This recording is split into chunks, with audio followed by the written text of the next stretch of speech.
जीवन में छोटा हो या बड़ा, इंजीनियर हो या एमबीए, चाहे 6 क्लास में पढ़ रहा हो, 12th में या आईआईटी में, लाइफ में 3 चीज़ के ऊपर हम सब काम करते हैं।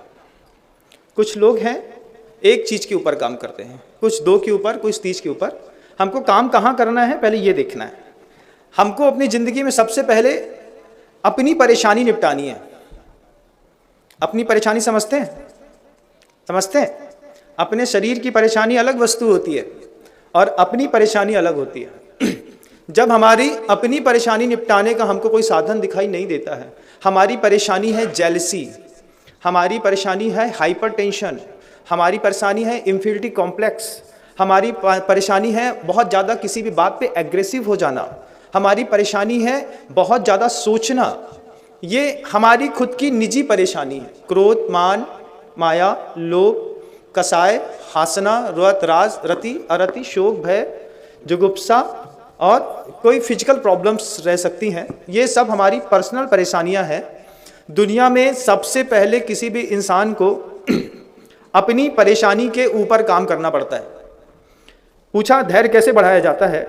अगर आप ये बस छोटा सा संकल्प कर लें, जैसे किसी ने कहा था अभी पूर्व में कि पूत के लक्षण पालने में, तो मैं बताता हूं कि पूत के लक्षण पालने में नहीं, मुख माटी में लिखा है पूत के लक्षण पालने में नहीं, माँ की आज्ञा पालने में लक्षण दिखाई देते हैं। बंधुओं, वे माँ की आज्ञा क्या है? चाहे वो माँ जिनवाणी हो सकती है, गुरुदेव हो सकते हैं, या फिर आपके गुरु हो सकते हैं, जो आपसे ये कहते हैं कि किसी भी चीज़ में पेशेंस लेस नहीं होना, लेकिन हम होते हैं क्योंकि हम अपने ऊपर काम नहीं करते।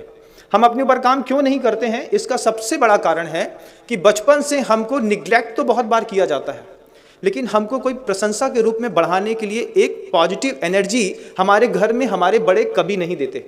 कोई बच्चा छोटा सा बताए कि आपकी मम्मा आपको क्या रोज बोलती, मेरा बेटा बहुत अच्छा है, तूने बहुत अच्छा काम किया। पिछली बार अपनी मम्मा से कब सुना था, अपने पापा से कब सुना था? तो पता चलता है कि मुझे याद भी नहीं है कि हमारे घर के लोगों ने हमारी प्रशंसा कब की थी। ये प्रशंसा नहीं मिलना सबसे ज़्यादा टेंशन क्रिएट करता है कि हम जिसके बीच में रह करके बहुत सारा काम करते हैं, अब वो हमसे अच्छे से बात भी नहीं करता है, तो टेंशन बढ़ती है। सबसे पहले हमको अपने ऊपर काम करना, अपने ऊपर काम करने के बाद अपने शरीर के ऊपर काम करना है। ये हमारी अंदर की प्रॉब्लम है। जब हमें हाइपर टेंशन होता है, हमको जेलसी होती है। आप में से कितने लोग ऐसे हैं, सही बताइएगा, जिनके मुख से थोड़ी सी बैड स्मेल आती है, जो खुद फील करते हैं कि हमारे मुंह से बैड स्मेल आती है? अगर मान लीजिए आप में से 10 लोग ही फील करते होंगे, तो आपको बड़ा आश्चर्य लगेगा कि बैड स्मेल आपके खाने से नहीं आती है, आपके सोचने से आती है। जब आप किसी के बारे में बहुत ज़्यादा ईर्ष्या अंदर ही अंदर रखे रहते हैं, तो वो ईर्ष्या की गंध आपके मुख से बैड स्मेल बन करके आती है। कई लोग ऐसे भी होते हैं, साधु परमेष्ठी होते हैं, वो कभी ब्रश मंजन तो करते नहीं है, लेकिन उनके मुख से बैड स्मेल नहीं आती है। फ्रेग्रेंस आने नहीं आने एक अलग बात है, लेकिन अगर आपके मुख में बैड स्मेल जनरेट हो रही है, इसका मतलब है कि आप अंदर ही अंदर किसी से ईर्ष्या कर रहे हैं। और यही ईर्ष्या स्टार्टिंग में बैड स्मेल में मुख में आती है, फिर धीरे धीरे ऑर्थोराइटिस के रूप में चली जाती है। ऑर्थोराइटिस का प्रॉब्लम सबसे ज़्यादा इसलिए होता है कि एक अस्वीकारोक्ति का भाव होता है कि हम किसी चीज़ के साथ जी तो रहे हैं, लेकिन हम उसको अपनी लाइफस्टाइल में शामिल नहीं कर पा रहे हैं, हम उसको स्वीकार नहीं कर पा रहे हैं। जब हम किसी चीज़ के साथ रेगुलर सर्वाइव करते हैं और हम उसको स्वीकार नहीं करते हैं, तो धीरे धीरे हमारी बॉडी में ऑर्थोराइटिस के प्रॉब्लम्स होने लगते हैं। सबसे पहले अपने ऊपर काम करिए। अगर अपने ऊपर के काम से आप मुक्त हो जाते हैं, तो फिर अपने शरीर के ऊपर काम करिए। शरीर के ऊपर क्या काम करना है? मुझे शरीर के लिए जो एक चीज़ें चाहिए हैं, इसको मेंटेन करने के लिए जो हमें वातावरण बनाना है, पहले चाहिए एजुकेशन अपने लिए, फिर चाहिए फाइनेंशियल एजुकेशन अपने शरीर के लिए। फाइनेंशियल एजुकेशन और एजुकेशन में अंतर हो गया। फाइनेंशियल एजुकेशन है जिसको आप हिंदी में अर्थकारी विद्या कहते हैं, जिससे पैसा मनी आता है और मनी से आपको सुविधाएं मिलती हैं और सुविधाओं से आप सुख की अपेक्षा करते हैं, लेकिन आप ऑब्जेक्ट तो ले आते हैं। आपके पास बल्क में इतना पैसा होगा, कभी बहुत सारे लोग इस बात को महसूस भी करेंगे, जो पैसे के मामले में बहुत ज़्यादा तरक्की कर गए हैं, उनको अब घर की नहीं, एक गोदाम की ज़रूरत पड़ गई है। उनके घर में सामान रखने के लिए जगह नहीं बची है, तो वो सोचते हैं कि काश घर थोड़ा सा और बड़ा होता। तो सुविधाएं तो बहुत इकट्ठी कर ली हैं, लेकिन उसके बीच में भी जाने के बाद जब किसी की प्रशंसा नहीं मिलती है, जब घर में कोई अच्छे से चाय ऑफर नहीं करता है, जब सोने के लिए नहीं पूछता है, जब कोई टेंशन नहीं पूछता है, कोई अच्छे से बात नहीं करता है, तब समझ में आता है कि आप पुरुषार्थ से पैसा तो इकट्ठा कर सकते हैं, लेकिन सुख इकट्ठा नहीं कर सकते। आपको किसी भी सामग्री का, अर्थकारी विद्या का लास्ट आउटपुट है कि आप अंदर अपने अंदर एक सुख महसूस करें। कितने लोग महसूस करते हैं? अच्छी बिल्डिंग बन जाएंगी फिर रहेंगे। बिल्डिंग बनवा ली, लेकिन जिसके साथ रहना था अब वो हमारे साथ रहने को तैयार नहीं है। अकेले थोड़ी रहेंगे, किसी के साथ ही तो रहेंगे। तो सबसे पहले अपने ऊपर काम करिए, अपने क्रोध के ऊपर, अपने मान के ऊपर, अपनी माया के ऊपर, अपने लोभ के ऊपर, अपनी आक्रामकता के ऊपर, अपने सत्य के ऊपर भी काम करना सीखिए। सत्य के ऊपर काम करना सीखिए कि आप जो है उसको स्वीकार तो करिए, क्योंकि अपन सब जो भी लोग यहाँ पे बैठे हैं, अपन सबका नो हाउस अलग अलग है, हम सबकी अपनी अपनी बैकग्राउंड, बैक सपोर्ट बिल्कुल अलग अलग है, हम लोग का आपस में पढ़ाने का विज्ञान, पढ़ने का विज्ञान बिल्कुल अलग अलग है, हम लोगों का टैलेंट अलग अलग है, हमारा एक्सपीरियंस अलग अलग है, हमारी हर चीज़ें अलग अलग हैं। लेकिन हमारी अंदर की प्रॉब्लम सिर्फ एक ही है कि हमने कभी अपने ऊपर काम नहीं किया। हम डायरेक्टली जो है अपने फिजिक के ऊपर आ गए, शरीर के ऊपर काम करना है, इसकी सुविधा के लिए पैसा इकट्ठा करो। तो 10th क्लास में मेरे साथ खुद ये घटना घटी थी, मुझे आज भी याद है। 94 में मैंने 12th पास कर लिया था, मतलब 92 में मैं 10th क्लास में था। अब जब 10th क्लास में था, मैं अपने जीवन का जुड़ा बिल्कुल विषय है कि मेरी पूरी क्लास एक साथ जंप कर रही थी। 8, 9, 10th में आए। 10th तक पढ़ते समय मुझे कुछ लगा नहीं कि कुछ खास पढ़ाई हो रही है। 10th में अचानक मुझसे पहला डिसीजन पूछा गया कि कौन सा सब्जेक्ट लेना है। जब पहली बार मुझसे पूछा गया कौन सा सब्जेक्ट लेना है, तो मेरा अंतर्मन तो बच्चा था, भले मैं पढ़ते पढ़ते 10th क्लास तक पहुंच गया, मैं डिसाइड नहीं कर पाया मुझे कौन सा सब्जेक्ट लेना है, मुझे क्या लेना चाहिए। हो सकता है ये प्रॉब्लम आपके साथ भी घटी हो कभी लाइफ में कि 10th में आपको क्या सब्जेक्ट चूज करना है आपने कभी खुद डिसाइड नहीं किया होगा। तो आपने काउंसलर के पास गए होंगे या पापा से पूछा होगा, तो पापा ने बोला होगा कि बेटा मैथ ले लो या साइंस ले लो या बायोलॉजी ले लो, केमिस्ट्री ले लो, फिजिक्स ले लो। माता पिता डिस्कस कर रहे होंगे, लेकिन हमसे जब पहली बार पूछा गया उस समय मुझे बताने वाला कोई काउंसलर मेरे पास नहीं था। मैंने देखा कि मेरी जिस क्लास में मैं पढ़ रहा हूँ 20 सेक्शन था, तो 20 सेक्शन वाले जितने थे वो सब एक साथ बायोलॉजी में जंप कर गए। ए सेक्शन वाले जितने थे वो सब मैथ में जंप कर गए। 2 ही सब्जेक्ट थे, मैथ और बायोलॉजी, कॉमर्स था नहीं वहाँ पे, तो 2 में से एक ही चूज़ करनी थी। तो ऑब्वियसली जो हमारा ग्रुप चूज़ कर रहा था वो हमने भी चूज़ कर लिया, तो बायो सेक्शन ले लिया। अब जब 12th क्लास में पहुँचे तब समझ में आया कि बायो सेक्शन लेकर के बहुत बड़ी गलती करी, क्योंकि बायो सेक्शन लेने वाला MBBS होता है, डॉक्टर होता है। फिर अगर मान लो ये MBBS और डॉक्टर नहीं होता तो फिर क्या होता है, फिर सीधे DMLT के कोर्स करता है, मतलब पैथोलॉजी टेस्ट करेगा, वो किसी की लैट बात साफ करेगा, थूकेगा, उठाएगा, उसको बहुत ज़्यादा खोजबीन करेगा। अगर मान लीजिए आपका MBBS में सिलेक्शन नहीं हुआ है, MD में सिलेक्शन नहीं हुआ है, फिर आप सीधे DMLT में आ जाते हैं या फिर आप BDS चॉइस करते हैं। तो ये हमारी एक बहुत बड़ी प्रॉब्लम थी कि हमको 10th में पहली बात तो कोई बताने वाला नहीं था, और 12th में जाते जाते जब हमने सेल्फ ऑब्जर्वेशन किया तब तक हमारी ज़िंदगी के 2 साल निकल चुके थे। उसके बाद एक तो लाइफ का एक गोल्डन चांस था कि गुरुदेव लाइफ में मिल गए और पूरा का पूरा मूवमेंट चेंज हो गया। जो सिलेबस कभी नहीं पढ़ा था, आज पिछले 22 सालों से वो सिलेबस पढ़ने के लिए मौका मिल रहा है। एक गोल्डन चांस था। लेकिन ये जो मेरे साथ घटना घटी, ऐसा गोल्डन मूवमेंट लाइफ में सबके नहीं आता है ना। सब लोग तो अंदर ही, बच्चे हैं तो घर के अंदर ही रहते हैं, तो आपको 10th क्लास में क्या चूज करना है ये आपको कैसे पता चलेगा। और आप बायोलॉजी लेते हैं, कॉमर्स लेते हैं, आप मैथ लेते हैं, आप कोई भी सब्जेक्ट लेते हैं जिसको आप अपने शरीर के लिए लेते हैं, अपने लिए नहीं, अपने शरीर की व्यवस्था के लिए, फाइनेंशियल एजुकेशन जिसको कहते हैं, वो 10th क्लास के बाद बंद हो जाती है एजुकेशन। 10th क्लास के बाद फाइनेंशियल एजुकेशन स्टार्ट होती है कि आपको, जब आपने कोई सब्जेक्ट चूज कर लिया तो ऑब्वियसली आप कोई डॉक्टर बन रहे हैं, इंजीनियर बन रहे हैं, या फिर आपको मैनेजमेंट में जाना है, या फिर MBA करना है, या CA CFA करना है। तो 10th क्लास से एजुकेशन तो बंद हो गया। अब आप क्या करना चाह रहे हैं आपको पता तो नहीं है, लेकिन आप कर रहे हैं, बस हो गया। अब मैं ये आपसे पूछता हूं, क्या आपने या आपके बच्चों ने ये ऑब्जर्वेशन किया है कि कोटा में, जैसे किसी ने कहा, अभी रमेश जी कह रहे थे कि वो कोटा जो है वो एजुकेशन फैक्ट्री है, एक्चुअल में फैक्ट्री है, वो हब है इतना बड़ा कि दुनिया भर के जितने भी नहीं करने वाले बच्चे हैं वो वहाँ पे बैठ करके एक साथ एंजॉय करते हैं। जिनको कुछ नहीं करना है वे सारे बच्चे कोटा में एक साथ जाके एंजॉय करते हैं। अपने पापा से रोज हर महीने 5,000 6,000 रुपए लेते हैं। आप जाकर के देखिएगा, कोटा में एक्चुअल में उन बच्चों के कारण बहुत सारी दूसरी चीजें डेवलप हो रही हैं।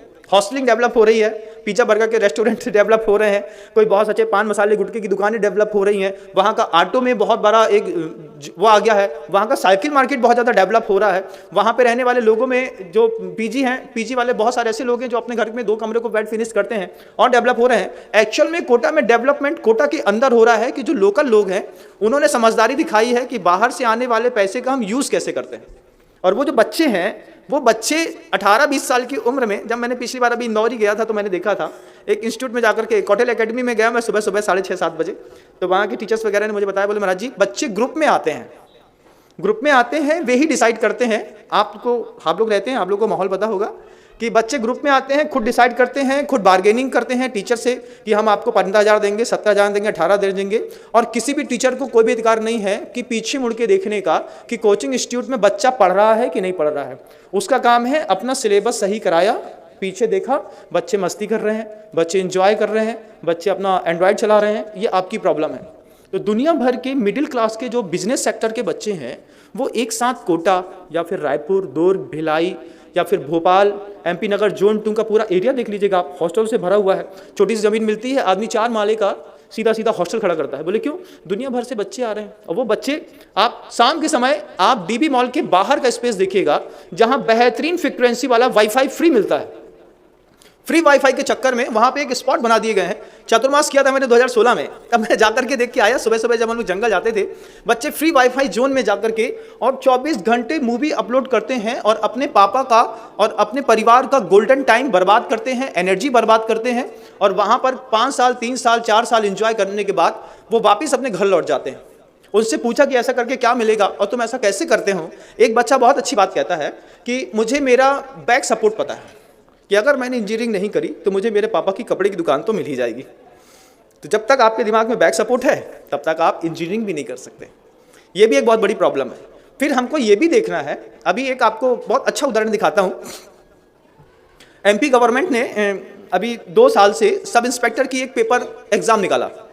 तो जब भी आप किसी भी कॉम्पिटिटिव एग्जाम को फाइट करते हैं, आपके साथ कितना बड़ा एक ब्लंडर होता है, आपको दिखाता हूं एक आइडिया में। आप देखिएगा, मान लीजिए कोई कंपनी है, कोई भी XYZ कंपनी है, मल्टीनेशनल कंपनी है, उसने आपके लिए एक फॉर्म, आपके मतलब इंटरव्यू के लिए कोई फॉर्म लिया या फिर आपको किसी कॉम्पिटिटिव एग्जाम में अंदर लेने के लिए कोई फॉर्म लिया।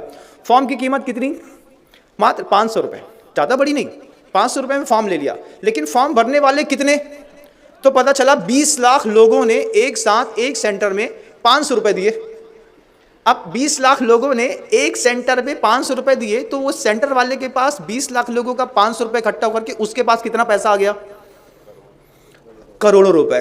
मतलब 100 करोड़ से ऊपर की, 200-250 करोड़ से ऊपर की राशि जो है उस सेंटर वाले के पास आ गई। आप ऐसे कितने फॉर्म, SSC वाले हैं या फिर HSC वाले हैं या फिर वन विभाग वाले की भर्ती निकलती है, कभी आपकी सब इंस्पेक्टर की भर्ती निकलती है, कभी 1500 रुपए का फॉर्म है, कभी स्कूल का एडमिशन के लिए आप 2000 रुपए का फॉर्म देते हैं। आप हैं उस समय जब आप अकेले थोड़ी भरते हैं। 20 लाख लोगों ने कोई फॉर्म भरा, उसमें से भर्ती होने वाली है मात्र 300, मतलब 300 लोगों को उनको जॉब देनी है बस। अब 20 लाख लोगों से 500 रुपए लेकर के 200 करोड़ रुपए अंदर करने के बाद मात्र 20 करोड़ रुपए का ब्याज भी अगर वो देता है तो 300 लोगों की जीवन भर की सैलरी फिक्स हो जाती है। इसके बाद 180 करोड़ रुपए कहां जाता है? कभी सोचा है किसी ने? हम छोटी छोटी बात को ऑब्जर्वेशन कर रहे थे। जब भोपाल में थे तो हम रोज कुछ नई चीज सीखने का प्रयास करते थे। जाते थे तो कुछ अलग, लौट के आते थे तो कुछ अलग। एक बार देखा कि वही डीबी मॉल के बाहर जो है, वहीं पर जो है आपका पासपोर्ट ऑफिस भी है। तो डीबी मॉल के अंदर ही पासपोर्ट ऑफिस है बंधुओं, मैंने देखा। तो वो पासपोर्ट ऑफिस में भी मैंने देखा कि लोग बाहर आकर के इतनी बड़ी लाइन लगा करके बैठे रहते हैं और सिर्फ वाईफाई इंजॉय करते रहते हैं। अब ये बच्चे हैं, आप सोचिए कि आपने उस कंपटीशन के लिए अपने पिताजी का सिर्फ 500 रुपये तो दिया है, लेकिन आपका 500 रुपए जब एक जगह सेंट्रलाइज होता है तो उसके पास कितने बड़े पावर आ जाते हैं। कितना बड़ा पावर आ गया सोचिए। 200-250 करोड़ रुपए उसने एक साथ कमा लिया। मैंने हिसाब नहीं लगाया है, आप हिसाब लगाइएगा। और सिर्फ 300 लोगों की वैकेंसी है। तो एक सीट के पीछे एक सीट के पीछे कितने लोग दौड़ रहे हैं, कभी इसका पहले आप एक खाका खींच लीजिए। फिर आपको पता चलेगा कि आप इंजीनियरिंग फील्ड में जाना चाहते हैं, MBA की फील्ड्स में जाना चाहते हैं। जितने भी, मान लीजिए सिम्बायोसिस में आपका सिलेक्शन नहीं होता है, दिल्ली कॉलेज में सिलेक्शन नहीं होता है, या फिर जो मल्टीनेशनल कंपनियां हैं उनके जो हाइपर कॉलेज में सिलेक्शन नहीं होता है, तब आपका वैल्यू क्या है, मार्केट वैल्यू कभी पता किया है? एक इंजीनियर सामान्य से किसी यूनिवर्सिटी से BE करके निकल गया, BTech करके निकल गया, उसको कितने की जॉब मिलती है? 3.5 का पैकेज, स्टार्टिंग में 2.8 का या फिर 2.4 का पैकेज, 2,40,000 रुपए जिसको कहते हैं, 2.4, 2,40,000 रुपए साल का। एक दिन का कितना है थोड़ा सा निकाल लीजिए, समझ में आ जाएगी बात कि महाराज इससे ज्यादा तो स्किल डेवलपमेंट के नाम पर हम कुछ और भी कर सकते हैं। मैं दुनिया भर के लोगों को बताना चाहता हूं कि आप वो काम करिए जहां पर कंपटीशन 1000% ना होकर के मात्र 2% है। 2% कंपटीशन कहां पर है? आपको एक उदाहरण दिखाऊं, यहीं बैठे बैठे आपको दिखेगा। जैसे ये जो एक इवेंट मैनेज किया गया है, इस इवेंट को मैनेज करने वाला जो ये पूरी प्रॉपर्टी को मैनेज करके खड़ा हुआ है, ये व्यक्ति के पास एक मतलब इनोवा कंपनी की 40 लाख रुपए की गाड़ी है, लेकिन उसके पास कोई एजुकेशन नहीं है।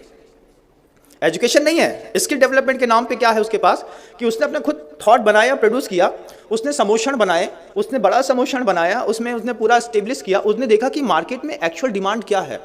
अब वो व्यक्ति जहाँ से ये कार्यक्रम खत्म करेगा, उसका बैक टू बैक 5 दिन बाद दूसरा कार्यक्रम है, फिर एक तीसरा कार्यक्रम है, फिर एक चौथा कार्यक्रम है। कभी इंदौर में है, कभी भोपाल में है, कभी आगरा में है, कभी दिल्ली में है, कभी बेंगलोर में है। उससे पूछते हैं आप घर वापस कब पहुँचते हैं? बोले घर हम तब जाते हैं जब हमारी डिक्की में पैसा रखने की जगह खत्म हो जाती है, उसके बाद हम घर जाते हैं, इसके पहले तक हम घर नहीं जाते।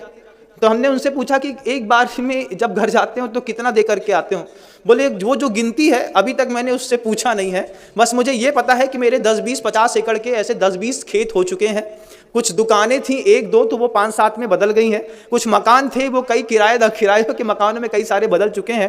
पहले मेरी पत्नी 18 कैरेट गोल्ड की एक अंगूठी पहनती थी, लेकिन अभी उसके गले के हार में जो एक बीच में मेडल लटका हुआ है वो ही सिर्फ 50 ग्राम का है। तो मैंने कहा सिर्फ इतने से हो जाता है? तो बोले इतने से बहुत अच्छे से हो जाता है, क्योंकि कंपटीशन है ही नहीं। कंपटीशन कहां पे नहीं है? आप आंख से देखिए, क्या जबरदस्त चीज है। आप देखिए कि देखने समझने की बात है कि पीछे आपके 4 कैमरे लगे हैं। इन 4 कैमरे में जो कैमरामैन्स हैं, इनकी लाइफ में कोई कंपटीशन नहीं है। ये जिस दिन बोलने 50,000 रुपए आपको देना पड़ेगा, क्योंकि आपको अपना इवेंट मैनेज कराना है। इवेंट मैनेजिंग के मामले में कहीं कोई कंपटीशन नहीं है। मतलब ये सोचने की बात है कि कुछ लोग ऐसे हैं कि स्किल डेवलपमेंट के मामले में उनके पास एजुकेशन तो नहीं है, लेकिन वो डेवलप बहुत हैं। वो इतने डेवलप हैं कि हमको उनकी हर चीज़ को मानना ही पड़ता है। मान लीजिए टेंट लगाने वाला व्यक्ति है, इस टेंट लगाने वाले व्यक्ति ने एक बार का इन्वेस्टमेंट है, 1 टाइम का, उससे 1 करोड़ रुपए इन्वेस्ट किया होगा मैक्सिमम। लेकिन इसका आउटपुट में क्या निकालेगा, ये कितनी बार निकालेगा? बोले जब तक लोहा गल करके टूट नहीं जाएगा तब तक उसका लोहा हमेशा उसको पैसा दे रहा है, क्योंकि उसके पास दिमाग है, उसके पास उस फील्ड में वो काम कर रहा है जहां पे कंपटीशन है ही नहीं। या 2% का, 4% का या 6% का है। 6 लोगों को मैनेज करना और एक सीट के लिए 60,000 लोगों को मैनेज करने में कितना अंतर हो गया, आप बताइए। स्किल डेवलपमेंट इंजीनियरिंग पढ़ने से नहीं आता है बंधु। स्किल डेवलपमेंट इस चीज से आता है कि आप अपने आसपास के एरिया में ऑब्जर्वेशन करिए कि लोअर स्टैंडर्ड के लोग जिसमें कंपटीशन नहीं है, इसमें हम अपना मार्केट वैल्यू कैसे बढ़ा सकते हैं। मान लीजिए आप एक इवेंट मैनेजर होते, तो इवेंट मैनेजर को बैक टू बैक कितने काम मिल सकते हैं, कभी आपने सोचा है? कितने? इतने कि वो कभी मैनेज नहीं कर सकता। जब इसी इवेंट को मैनेज करने के लिए हमने जब दूसरे किसी इवेंट मैनेजर से कमेटी के लोगों ने बात की, तो वो कहता है भैया मैं इतना करते हुए थक चुका हूं कि अब मैं कोई इवेंट करूंगा नहीं, मुझे थोड़ा रेस्ट चाहिए। अब वो रेस्ट भी कैसा है कि वो अपनी गाड़ी में बैठा रहता है, सिर्फ ऑर्डर्स यहाँ से वहाँ करता रहता है। जहाँ पे आप देखेंगे कि इस तरीके के इवेंट मैनेजिंग में, चाहे आपका साउंड सिस्टम हो, चाहे आपका वो कैमरामैन हो, चाहे वो आपका टेंट लगाने का काम हो, ये कुछ ऐसी फील्ड्स हैं जिसके मामले में दूर दूर तक कोई कंपटीशन नहीं है और मार्केट स्कोप 100% ज़्यादा है। पहले लोग उसमें जाते थे, मतलब कोई भी चीज़ है न्यूज़ चैनल्स में दिखानी है। आज OTT का प्लेटफॉर्म आ गया है सामने। आज आप खुद देख रहे हैं कि इंस्टाग्राम, फेसबुक या यूट्यूब ने आदमी को इतना रेवेन्यू खुद जनरेट करता है, खुद पैसा कमाता है। बस आपके पास टैलेंट होना चाहिए। कितने सारे ब्लॉगर्स हैं कि वो जब खाने का ब्लॉगिंग करते हैं, लेकिन बहुत अच्छे ऐसे भी ब्लॉगर्स हैं इस लाइफस्टाइल में कि जो आपका पूरा माइंड डाइवर्ट करने का ब्लॉगर्स करते हैं। उनका एक ट्वीट सीधे 5 घंटे के अंदर 20 लाख से 25 लाख तक जाता है, और सिर्फ एक स्पीच का उस सामने वाले व्यक्ति को घर बैठे 10-10 लाख रुपए सिर्फ यूट्यूब दे देता है बंदा। अगर आपके पास टैलेंट है, तो अगर आप पढ़े लिखे हैं या फिर आप जमीन से जुड़े लोग हैं, तो अपनी आंखों को खोल करके सूक्ष्म दृष्टि से इस बात का अन्वेषण करिए कि एक्चुअल में आज की डेट में मार्केट डिमांड क्या है। और जैसे कि बाहर जाकर के आप कोटा चले जाइए, आप किसी भी एजुकेशन सेक्टर में बाहर जाकर के जब आप इंजीनियरिंग करते हैं, BA करते हैं, CA CFA MBA करते हैं, तो आप देखिए कि कंपटीशन इतना ज़बरदस्त है कि एक अच्छे प्रोफेसर को प्राइवेट कॉलेज में 14,000 रुपये मिल रहा है। अधिकतम हुआ तो 17,000 रुपये दे दिया। उससे बोला मैम इसने में मेरा नहीं बनता है, तो मतलब तो आप जा सकते हैं ना भैया, हम दूसरा ले आएंगे, हमारे पास तो भीड़ है। क्यों? क्योंकि एक सीट के पीछे 6,000 लोग हैं, लेकिन इस सीट के पीछे कोई भी लोग नहीं है। कोई भी मैनेजमेंट, इवेंट मैनेजमेंट करिए, कैमरा मैनेजमेंट करिए, थंबनेल मैनेजमेंट करिए, आप माइक मैनेजमेंट करिए, आप कितनी फील्ड है कि जहां पर हर चीज, कितने सारे लोग हैं कि वो जो कहते हैं ना कि लड़का बहू बस आपका, बाकी सब दूल्हा दुल्हन तुम्हारा, बाकी सब हमारा। ये लोग क्या कर रहे हैं? ये इवेंट मैनेजमेंट में लगे हुए लोग हैं, ये कुछ नहीं करते हैं, इनके पास कनेक्शन, इनके पास संबंध इतने जबरदस्त होते हैं बंधु, और इसकी शुरुआत के लिए किसी बहुत बड़े प्रोफेशनल इंस्टीट्यूट से एजुकेशन की या मार्कशीट की जरूरत नहीं पड़ती। इसके लिए अपने खुद के टैलेंट को ग्रोथ करना पड़ता है। एक्चुअल में इसको कहते हैं स्किल डेवलपमेंट। आपको मेरी बात अच्छी लग रही है तो थोड़ा सा ताली अच्छे से बताइए, मुझे भी समझ में आया कि मैं सही बोल रहा हूं। फिर अब आपको यह देखना है कि आप उस बात को तह तक जाएंगे तो आपको सही में लगेगा कि महाराज जी ऐसा हो रहा है। जब आप परंपरागत व्यवसाय को अपनाते हैं तब आपका डेवलपमेंट किस उम्र में होता है, और जब आप सीए, सीएफए या एमबीए, सीए या डॉक्टर बनते हैं तब आपका इंप्रूवमेंट या डेवलपमेंट आपके शरीर का किस उम्र में होता है, वो उम्र का फर्क देखिए। मान लीजिए आपके पिता की एक कपड़े की दुकान है, तो पिताजी ने 6 क्लास के बच्चे से आधे घंटे के लिए कपड़े की दुकान में बैठाया, बोले बैठो हम थोड़ा खाना खा के आते हैं। उसी समय जब 6 क्लास का बच्चा आधे घंटे के लिए दुकान में बैठा है, उसका एमबीए वहीं पे स्टार्ट कर दिया उसके पिता ने, तुमको कुछ करना नहीं है, बैठो बस। अब वो बैठे बैठे देखता है, गिरता है कि मेरी दुकान इतनी चौड़ी है, उसमें 1 2 3 4 5 6 7 8 10 12 15 20 25 45 50 अलमारियां हैं, एक अलमारी में 50 खंदे हैं, एक खंदे में हमारे पास जो है वो 20 पैकेट्स रखे हुए हैं। फिर वो कभी धीरे धीरे बैठ करके हिसाब जुड़ाता है, बताते हैं पापा अपनी एक तरफ की अलमारी में 4000 पीस रखे हैं। पापा ने पूछा नहीं था, बच्चे ने बता दिया। क्यों? क्योंकि जैसे ही हमने दुकान में उसको छोड़ा, उसका अलग से एक सेल्फ मैनेजमेंट सिस्टम स्टार्ट हो जाता है, वो अपने आप को डेवलप करता है धीरे धीरे धीरे धीरे धीरे। और एक दिन बच्चे को समझ में आ जाए कि ये पीस 100 रुपए का है और 130 रुपए का बेचने पर 30 रुपए बचते हैं, उस दिन से बच्चे की एजुकेशन खत्म हो जाती है और वो एक सफल बिजनेसमैन बनना शुरू हो जाता है। जब 6 क्लास के बच्चे को, जिसकी उम्र 12 साल की होगी, अगर मान लीजिए 4 साल तक उसके पिता रेगुलर ऐसा करते हैं, तो 16 साल की उम्र में एक अच्छे किसी भी शॉपिंग मॉल को चलाने वाला एक बहुत अच्छा एमबीए स्टार्टअप तैयार हो चुका होता है, और वो अपने परंपरागत व्यवसाय को अपना करके 16 वर्ष की उम्र में पैसा कमाने वाली एक बहुत अच्छी कंपनी खुद अपने आप में बन चुका होता है। और ये मेरे साथ मेरा एक मित्र था बचपन में, स्कूल में हम लोगों को फ्राइडे क्लोज कहा जाता था अपनी लाइफस्टाइल में। एक राजेश डोडवानी थे, सुंदर एजेंसी करके वहाँ पे दुकान थी जो इलेक्ट्रॉनिक का काम करते थे, तो हम लोगों को फुर्सत नहीं मिलती थी दुकान जाने से, दुकान में बैठते थे, तो फ्राइडे के दिन दुकान बंद रहती थी, तो फ्राइडे के दिन स्कूल चले जाते थे। स्कूल जाते थे तो हम लोग का नाम रख दिया गया फ्राइडे क्लोज्ड। तो जब भी सर हमको देख लें स्कूल में 11th या 12th में, तो बोलते हैं हाँ आज शुक्रवार होगा इसलिए जैन आया है, तो हम बसते थे। हमने कहा सर बात तो सही है। और उसके पहले भी, और उसमें भी क्या होता था, कभी कभार शुक्रवार को दिन मान लो कभी लाइन में जाना पड़ गया वसूली करने के लिए, तो वहाँ से पूरा अमरकंटक, अनूपपुर, जैताहारी, कोतमा, यहाँ पूरा एरिया में जब लौट करके शाम को आते थे तो वो शुक्रवार भी चला जाता था।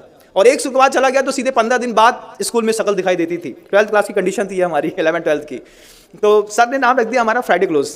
हमारे साथ वो एक जो मित्र था राजेश डोडवानी करके, तो उसका भी यही हाल था कि इलेक्ट्रॉनिक्स की दुकान में उसको बैठना पड़ता था।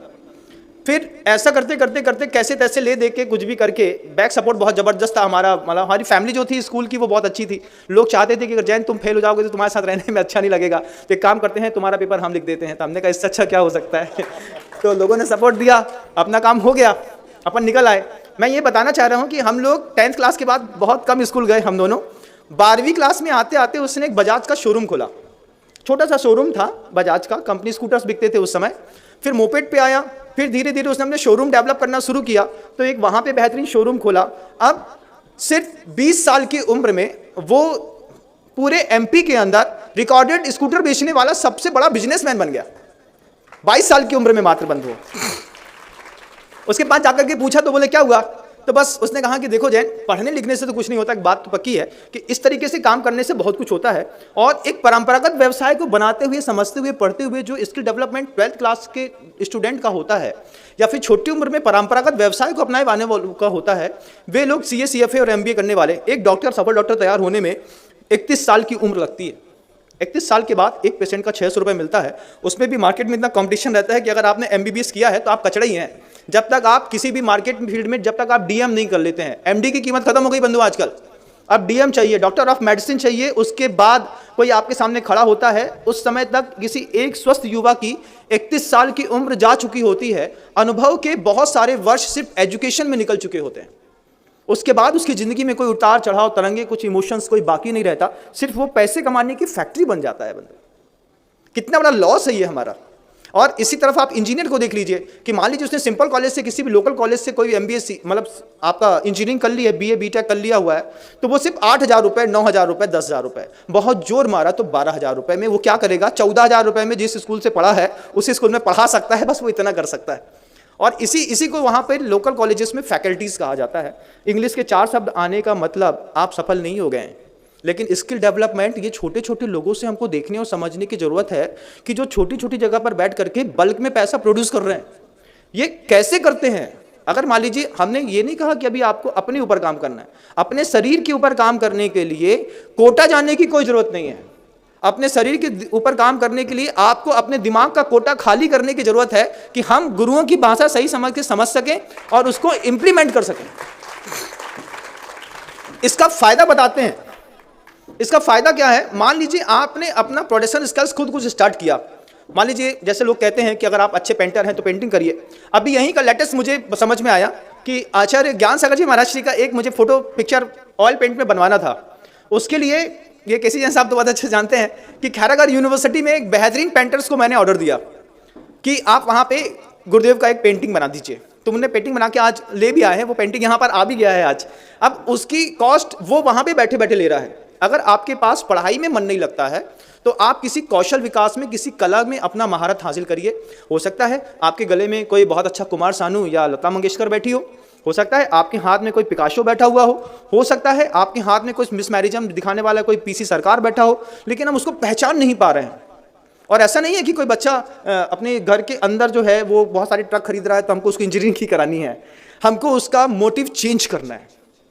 हमको माता पिता का कर्तव्य है सबसे पहले अपने बच्चे का सेल्फ ऑब्जर्वेशन घर के अंदर रह करके वो खुद करे कि हमारा बच्चा हाइपर है कि एवरेज है। माता पिता का पहला कर्तव्य है, टीचर का तो सेकेंडरी कर्तव्य है। आपका बच्चा आपके साथ घर में रहता है, कितनी देर मस्ती करता है, कितनी देर टीवी देखता है, कितनी देर गैजेट्स में रहता है, कितनी देर जो है वो वायर एजुकेशन को स्वीकार करता है और कितनी देर पढ़ता है, ये सबसे अच्छा ऑब्जर्वेशन करने वाले होते हैं माता पिता।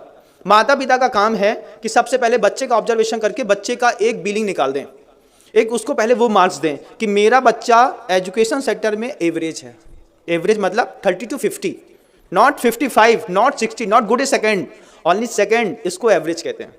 फर्स्ट डिवीजन वाले एवरेज से थोड़ा सा ऊपर आ गए। तो मैंने अपने जीवन का एक बहुत अच्छा अनुभव है बंधु, मुझे बोलने में संकोच नहीं होता क्योंकि मैंने सत्य को जिया है। मेरे पिताजी ने मेरा ऑब्जर्वेशन कर लिया। वो मुझसे क्या कहते हैं, मुझसे कहते हैं देखो अगर तुम फेल हुए तो हम तुम्हारा स्कूल से नाम कटवा देंगे और उसी दिन से तुमको दुकान में बैठना पड़ेगा। तो हमने अपने अंदर बोला थैंक गॉड, पापा ने कहा है कि तुम 3rd डिवीजन पास हो मतलब तुम पास हो, अब मुझे 2nd भी नहीं लाना है, मुझे 3rd में मैं खुश हूँ। उस समय से मेरा एजुकेशन का जो प्रेशर दिमाग में था वो फिनिश हो गया।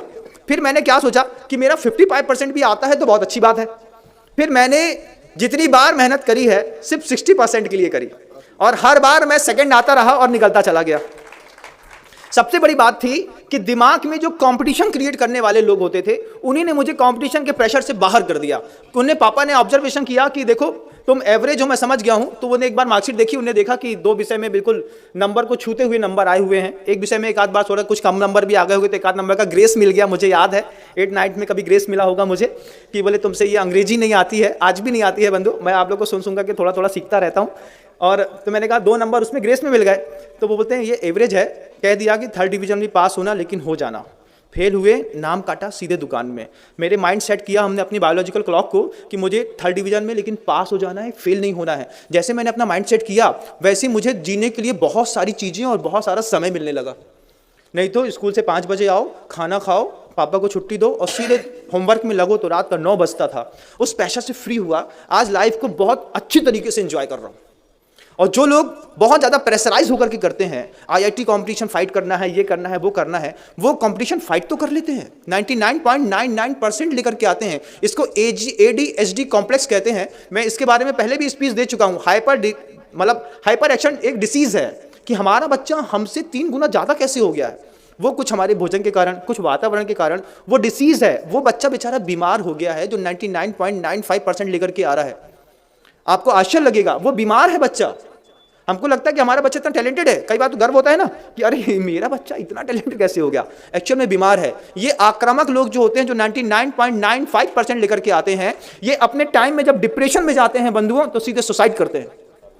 आपको आश्चर्य होगा, डिप्रेशन में जाएंगे, स्लीपिंग पिल्स खाएंगे, ड्रग्स लेंगे, कुछ करेंगे, ये 99.95% वाले लोग। लेकिन जो एवरेज बिलिंग वाले लोग होते हैं, इनके दिमाग का सौंदर्य खुला रहता है, बहुत अच्छे तरीके से दुनिया को देखते हैं, रंगों की कीमत समझते हैं, भावनाओं की कीमत समझते हैं, शुद्ध भोजन के बारे में जानते हैं, अपने जीवन को जीने के लिए उनमें उत्साह रहता है। पढ़े लिखे, बहुत ज़्यादा पढ़े लिखे लोगों के बीच में सिर्फ एक फीयरिंग कॉम्प्लेक्स रहता है कि ना जाने कब क्या हो जाएगा, कौन मुझे मेरी सीट से हटा देगा। तो वो हर बार किसी भी कंपनी में जाने के बाद उनको जॉब सर्च और स्विच, इसके अलावा कोई चीज़ दिखाई नहीं देती है। 6 महीने यहाँ जॉब किया, अब मुझे यहाँ से स्विच करना है, 3 कंपनी में स्विच किया, फिर सीधे यूएस में गए, वहाँ स्विच करना है। और एक बार अगर मान लीजिए अमेरिकन एम्बेसी ने आपको फ्री कर दिया कि जितने भी इंडियंस हैं आप बाहर चले जाइए, सीधे टॉप 10 में आए। फिर महाराज मेरे लड़के ने IIT एग्ज़ाम दिए थे, अमेरिका में गया, अब वहाँ से जॉब फेल हो गया, अब वो डिप्रेशन में है, कुछ खाता नहीं, कुछ पीता नहीं, कुछ बोलता नहीं, कुछ करता नहीं। आप बताइए महाराज, धम्मम शरणम गच्छामि। हमने कहा लास्ट में थोड़ा पहले आ गए होते, हम आपको बताते कि अपने बच्चे को IIT कराने से अच्छा है कि वो पता नहीं कहाँ खाएगा, क्या खाएगा, कैसे पिएगा। इससे अच्छा मेरा बच्चा है, हमारी ज़िंदगी है बच्चों, हम अपने फैमिली मेम्बर्स हैं, साथ में रहेंगे ना, हम अपने मम्मी पापा के बीच में रह करके भी तो डेवलप हो सकते हैं। स्किल डेवलपमेंट के लिए जरूरी थोड़ी कि हमें कोटा ही जाना है। स्किल डेवलपमेंट के लिए हम चाहें तो अपने घर के अंदर रह करके कोई स्किल को डेवलपमेंट करें जो आपके अंदर है। एजुकेशन शब्द ग्रीक भाषा के एजुकेसियो शब्द से बना हुआ है। एजुकेसियो शब्द कहता है उजागर करना।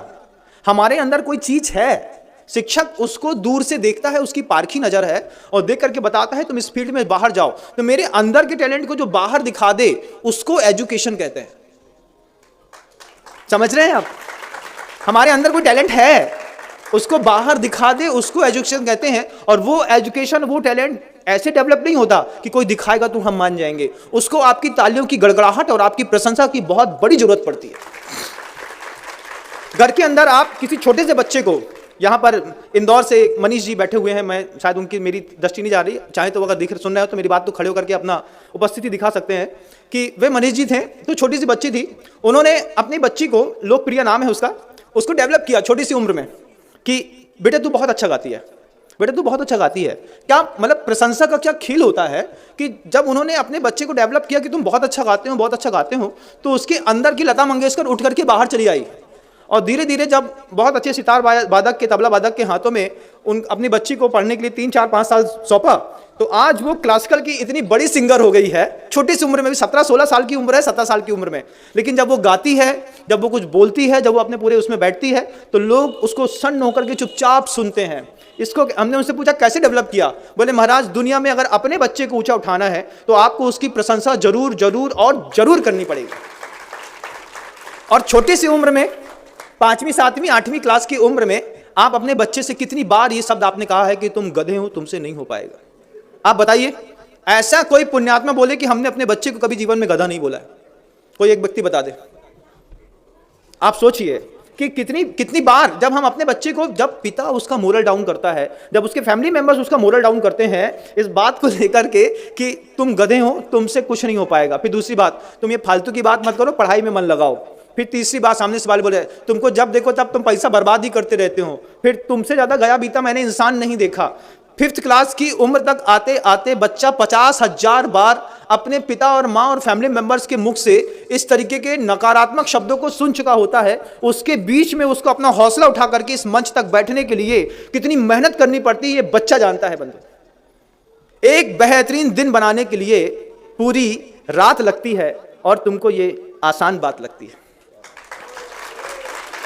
कोई भी दुनिया में कोई भी व्यक्ति बंधुओं, दुनिया में कोई भी व्यक्ति जो डेवलप है, दुनिया में कोई भी व्यक्ति जिसको आज फेम मिला हुआ है, चाहे वो सलमान खान हो, आमिर खान हो, शाहरुख खान हो, अमिताभ बच्चन हो, गुरुदेव हो, या फिर सुधा सागर जी महाराज हो, प्रमाण सागर जी महाराज हो, वीर सागर जी महाराज हो, चाहे कोई प्रतिष्ठाचार्य हो, चाहे वो विनय भैया जी हो, चाहे अविनाश भैया जी हो, चाहे कोई भी हो, ये सारे व्यक्तियों ने, लगता है ना कि अचानक सीधे स्वर्ग से उतरे हो, सीधे आके यहीं सीट पे बैठ गए। ऐसा कुछ भी नहीं है बंधुओं। 20-20 साल तक अपनी फील्ड में अपनी रात को जगा करके इन्होंने अपना वर्क किया है। एक एक मंत्र के शुद्ध उच्चारण के लिए जब व्यक्ति ने 50 बार ये शांति धारा मंच में पढ़ना आसान बात है, इसके पहले कमरे के अंदर बैठ करके कितनी बार शांति धारा पढ़ के शांति धारा की मंत्रों के शब्दों को सिद्ध करा है, उसकी शुद्धि करी है, उसके बाद शांति धारा का हुनर इस गले में जाकर के बैठा कि हम बोलते हैं और फायदा आपको मिलता है। हर साधु सिर्फ किताब हाथ में दे दी और हम यहां पे आकर के बोलने लगे, ऐसा नहीं है। किसी भी सफल व्यक्ति को अपना पूरा दिन बनाने के लिए एक रात लगती है। तुमको ये आसान बात लगती है, ये तुम्हारी गलती है। आपसे भी कहना चाहते हैं, अगर आप ये सोचते हैं कि हम रात को 9 बजे के बाद सो जाएंगे और सुबह 9 बजे उठेंगे और फिर जिंदगी में बहुत बड़ा फेम हासिल कर लेंगे, जिनके दिमाग में डेवलपमेंट, जिनका पैशन होता है, उनके लिए दिन 24 घंटे का हुआ करता है बंधु, 8 घंटे का दिन नहीं हुआ करता। और 24 घंटे के दिन वाले लोग जानते हैं कि मुझे कितनी देर सोना है और कितनी देर वर्किंग करनी है। 18 से 20 घंटे की उनकी वर्किंग होती है, 4 से 5 घंटे की रेस्टिंग, खाना पीना, शरीर, इन सब की भावनाओं में वो काम करके जब अपने आप को डेवलप करते हैं, तब जाकर के कोई व्यक्ति विश्वबंद जगत गुरु गुरुदेव श्री विद्यासागर जी महाराज के रूप में अवतरित होता है बंधु। आपको लगता है कि वो पूर्व जन्म के त्यागी और वैरागी हैं, तो मैं आपको बताता हूं कि उनके गुरु में और उनमें जमीन आसमान का अंतर था।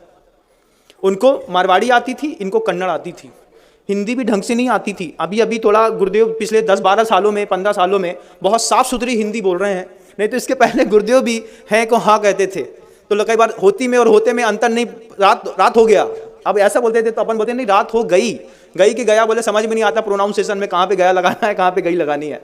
तो जब गुरुदेव से गुरुदेव के बीच की जब कनेक्टिविटी बनी, उसके बीच में भाषा काम नहीं आई, उनके बीच में भाव काम आया कि आचार्य ज्ञान सागर जी महाराज ने जब गुरुदेव के अंदर वो बात रखी कि तुम्हें ये सब समझना है और करना है, उसके बाद शिष्य ने इतनी जबरदस्त मेहनत करी कि 24 घंटे के दिन में 20 घंटे तक वो निरंतर पुस्तक उठा करके पढ़ते थे।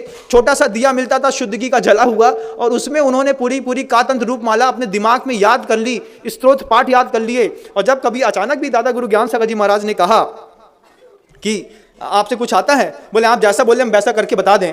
पहली बार आचार्य शांति सागर जी महाराज की जब पुण्य स्मृति मनाई जा रही थी दादा गुरु ज्ञान सागर जी महाराज के सानिध्य में, तो दादा गुरु ज्ञान सागर जी महाराज ने कहा कि मैं बूढ़ा हो गया हूँ, ये रचना जो है वो विद्यासागर महाराज जी से आप बोल दीजिए तो वो कर देंगे। तो वो वहां पे जाकर के उनने जब पहली बार आचार्य शांति सागर जी महाराज का शांताष्टकम बना करके उनके सामने रखा कि शांति सागर जी महाराज की स्तुति बनाई, आचार्य ज्ञान सागर जी महाराज जी बहुत खुश हुए। लेकिन इसके पीछे मेहनत काम करती है बंधु। कोई भी सफल व्यक्ति, किसी को भी आप देखिएगा, मैं आपको बता रहा था कि जितने बड़े जो फेम में, मतलब आपके मीडिया में जो बहुत बड़े स्टार्स दिखते हैं, ये स्टार्स की जिंदगी भी बहुत सामान्य नहीं होती। ये 18 घंटे 20 घंटे जिम में काम करते हैं, एक्टिंग स्कूल में काम करते हैं, प्रैक्टिशनर के साथ में रहते हैं, फिजिक मेंटेन करते हैं, अपना स्टेटस चेहरा मेंटेन करते हैं, फिर जाकर के 2.5 घंटे 1.5 घंटे 2 घंटे के लिए स्क्रीन के सामने आते हैं। स्क्रीन के सामने आने पर जब इनको 100 करोड़ 200 करोड़ की इनकी मूवी सफल होती है, उसके पीछे इनकी 15 20 घंटे की आर्टिस्ट की मेहनत भी होती है बंधुओं। हर आदमी आर्टिस्ट है, आपको अपने अंदर के आर्टिस्ट को जगाने की जरूरत है। और सबसे बड़ी बात, जो छोटी उम्र के बच्चे हैं, जो अभी 6, 7, 8, 9, 10 स्टैंडर्ड में पढ़ रहे हैं, उनको माता पिता सबसे पहले अंदर ही अंदर ये बताएं, वो ऑब्जर्वेशन करें कि मेरा बच्चा एवरेज है, मेरे बच्चे को हिंदी, संस्कृत, मैथमेटिक्स, इन सब चीज़ों में से किस सब्जेक्ट में इंटरेस्ट है। टीचर्स को बाद में पता चलता है, माँ को पहले पता चलता है। अभी एक फाइजर कंपनी के एक बहुत बड़े IIT जो थे वो हमारे पास आए, गुप्ता जी हैं, मनीष गुप्ता जी। बहुत पहले से मिलना जुलना होता था क्योंकि वो मेरे साथ में भी पढ़े हुए हैं। तो मनीष गुप्ता जी आए तो हमने उनसे पूछा कि क्या कैसा चल रहा है, तो उन्होंने कहा महाराज श्री, अगली आने वाली जनरेशन में सबसे ज़्यादा स्कोप संस्कृत का है। हमने कहा संस्कृत का क्यों है? वो बड़ी साफ साफ बात कहते हैं कि जो भाषा लुप्त होने लगती है, उस भाषा की कीमत अपने आप बढ़ने लगती है।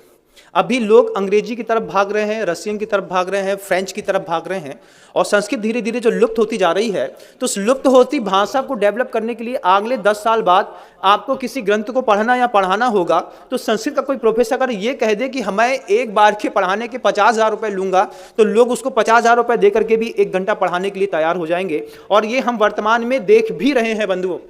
एक ग्रंथ का जिसमें करीब 50 से 55 सर्ग हैं, उसका अनुवाद करने के लिए किसी को दिया, टीका लिखने के लिए, एक सर्ग का अनुवाद करने की क्या कीमत हो सकती है आप बताइए? क्या कितनी कीमत देंगे? मान लीजिए 25 पन्ने की कोई श्लोक है, सुभाषित है, उसको हम अनुवाद करके उसकी टीका लिखने के लिए बोल रहे हैं। आपको लगता है कि 25 पन्ने को फेयर करके उसके बदले में 50 पन्ने लिखने के कोई व्यक्ति 5 लाख रुपए ले सकता है, 25 लाख रुपए ले सकता है? ऐसा लगता है?